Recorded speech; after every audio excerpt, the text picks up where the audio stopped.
We think Racist stereotypes hijack our subconscious minds. Neuroscientist John Freeman believes that we all carry around stereotypes in our subconscious. In fact, the instant you see another person's face, your brain first perceives them as a stereotype of their race, gender, or sexual orientation. So when you first lay eyes on a young Asian student, she might register as the stereotypical Asian overachiever, but only for an instant. The way we make snap judgments about others is nowhere near politically correct. Whether you like it or not, a well-groomed man may first trigger a stale stereotype in your subconscious mind, until your conscious mind corrects you. John wants to understand precisely why first impressions conjure up cliches. Excuse me, John? I'm a docile white girl. And he wants to learn if there's a way for us to see through these cliches. It takes hundreds of milliseconds for that judgment to sort of crystallize and form, and a lot happens during that process, and we're only beginning to understand what the implications of that might be.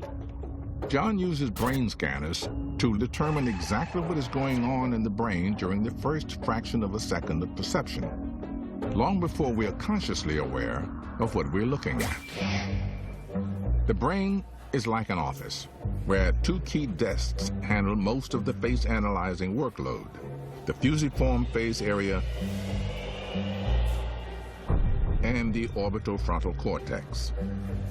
When a visual signal arrives, they both get to work simultaneously to process it in their own specialized ways. The fusiform face area is involved in taking visual information and forming a coherent representation of the identity and, say, the gender and the race of the face. But across the way, the orbital frontal cortex is focused on associating that face with all the knowledge it has about the world. The orbital frontal cortex is retrieving all the associations spontaneously, without awareness. When it sees a black man's face, the orbital frontal cortex quickly looks up all the general information the brain has about black men, including many stereotypes, and alters the visual signal. So some brain regions can sort of convince other brain regions to be in line with them. Because of this, stereotypes can hijack the signal from our eyes and change what we perceive.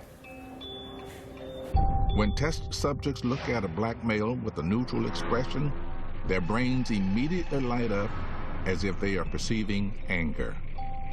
And even though they don't realize it, when they look at a white female with a blank gaze, their brain's instant reaction is to perceive happiness. These stereotypes take place in all of the brains John studied, no matter their gender, race, or sexual orientation.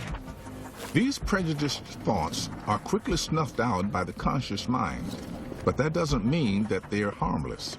Those stereotypes can actually wind up impacting behavior. So, for example, if individuals unconsciously see African-American faces as being slightly more angry than they are, that's probably going to impact how much they approach or avoid that individual at a spontaneous level.